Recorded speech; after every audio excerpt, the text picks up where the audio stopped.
ini sudah dilakukan, saya pikir tidak akan terjadi lagi pada Garuda yang mempensiunkan anak-anak Aceh kebanggaan, pilot-pilot dari Aceh itu dikerjakan ke darat, padahal mereka itu terbang.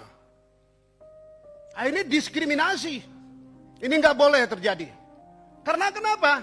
Ada emosional yang sangat kuat tentang Garuda dengan masyarakat Aceh. Bapak Ibu yang terhormat, awal pertama ada Garuda itu Soekarno datang ke Aceh. Meminta bantuan kepada masyarakat Aceh. Diberikan 2 pesawat.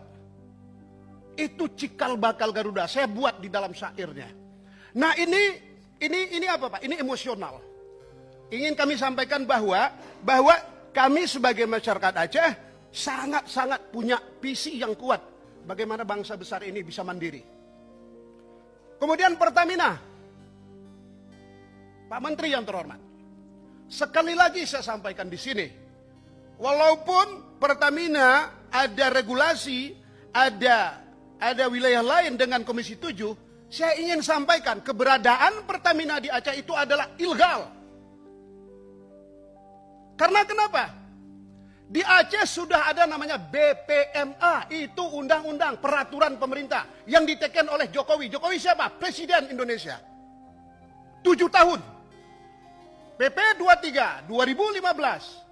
Di sana sudah ada satu lembaga yang namanya BPMA, Badan Pengelola Migas Aceh. Sampai sekarang Pertamina tidak pernah mau melakukan koordinasi pengawasan yang dilakukan oleh BPMA, malah masih ke SKK Migas. Ini salah. Nggak boleh terjadi, saya berulang kali sampaikan. Kemudian banyak lagi tentang kereta api menurut saya Pak Menteri. Kalau kereta api sudah diurai oleh teman-teman, mohon maaf, waktu zaman Belanda kereta api Aceh Medan sampai. Sekarang per kabupaten aja nggak nyampe.